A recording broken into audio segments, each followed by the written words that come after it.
Welcome back to పద్దు express. ఇదేంటనుకుంటున్నారు? Bombay chutney అండి. బొంబాయి చట్నీ ఎంతో టేస్టీగా సింపుల్గా చేసుకోవచ్చు, చాలా టేస్టీగా. చూడండి, ఆయిల్లో కొంచెం తాలింపు గింజలు, మినపప్పు, శనగపప్పు, ఆవాలు, జీలకర్ర వేసేసుకున్నాను.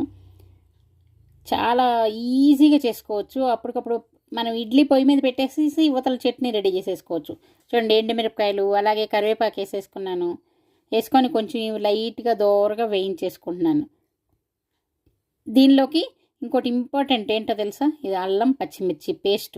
మామూలుగా విడిగా అల్లం ముక్కలు పచ్చిమిరపకాయలు అందరం వేసి చేసుకుంటాం కదా, అలా కాకుండా ఇలా మిక్సీలో వేసుకొని పేస్ట్ చేసుకొని వేసుకోండి. అసలు ఎవరికి నోటికి తగదు. ఇప్పుడు మామూలు విడిగా అనుకోండి, నోటికి తగులుతుంటే కొందరు తిడతారు, అలాగే కొందరు ఏరి పాడేస్తూ ఉంటారు. ఇలా వేసామనుకోండి వాళ్ళకి ఎవరికి ఏమి తెలియదు, టేస్ట్ మాత్రం బాగుంటుంది. పిండిని ఇప్పుడు నీళ్ళల్లో కలిపేసి, అంటే డైరెక్ట్గా పిండేస్తే ఉండ జుట్టు తెలుస్తుంది కదా అందరికీ, అది నీళ్ళల్లో వేసి కలుపుకొని ఇందులో పోసుకుంటున్నాను. చూడండి, ఇది కొంచెం బాగా లూజ్గా నీళ్ళగానే చేసుకోవాలి, ఆరేసరికి చిక్కబడిపోద్ది అనమాట. అందుకని కొంచెం పలచగానే. ఇప్పుడు దాని రుచి తగినట్లుగా మనం ఉప్పు వేసుకోవాలి.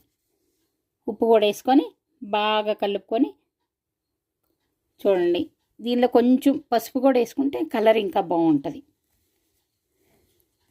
వేసుకొని బాగా కలుపుకొని బాగా కొంచెం చిక్కబడే వరకు చేసుకోవాలి. లాస్ట్లో కొంచెం కొత్తిమీర వేసుకుంటే ఎంతో టేస్టీగా బొంబాయి చట్నీ రెడీ అయిపోతుంది. ఇది చాలా ఇడ్లీలకి, దోశలకి, ముఖ్యంగా ఇడ్లీలకి చాలా బాగుంటుందండి. ఇది నిజంగా ఇది తింటే మాత్రం అందరూ ఎవరు వదిలిపెట్టరు. వేడివేడిగా తినండి, ఇంకా బాగుంటుంది. ఇగో చూడండి, ఈ కన్సిస్టెన్సీ కొంచెం లూజ్గా చేసుకుంటే చల్లారేసరికి కొంచెం చిక్కబడిపోద్ది.